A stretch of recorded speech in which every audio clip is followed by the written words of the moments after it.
பொதுவாக வீதிகளில் காணப்படும் முருங்கை மரத்திலிருந்து கிடைக்கும் அனைத்து பொருட்களும் நமக்கு ஆரோக்கியம்தான். குறிப்பாக முருங்கை இலைக்குள் நிறைய நன்மைகள் உள்ளது. இந்த முருங்கை இலையை தேநீர் போல குடித்து வந்தால் நீரிழிவு நோய் கட்டுப்படும். மேலும் முருங்கை மூலம் நமக்கு கிடைக்கும் நன்மைகள் பற்றி இந்த வீடியோவில் பார்க்கலாம்.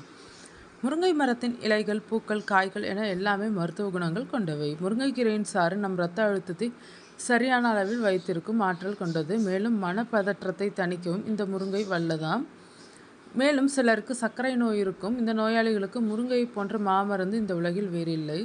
சோயாவை போலவே இப்போது முருங்கையை புரதச்சத்து குறைபாடுகளுக்கு பரிந்துரைக்க ஆரம்பித்திருக்கிறார்கள். மனிதர்களுக்கு தேவையான 20 அமினோ அமிலங்களில் 18 இந்த முருங்கைக்கீரையில் உள்ளது. மனித உடலால் தயாரிக்கப்பட இயலாத 8 வகை அத்தியாவசிய அமினோ அமிலங்கள் அசைவ உணவுகளில் மட்டுமே கிடைக்கும். அந்த 8 அமிலங்களையும் கொண்ட ஒரே சைவ உணவு முருங்கைக்கீரை. ஒரு கைப்பிடி முருங்கைக்கீரை 1 டீஸ்பூன் நெய்யில் வதக்கி மிளகு மற்றும் சீரகம் பொடித்து போட்டு எடுத்துக்கொள்வோம்.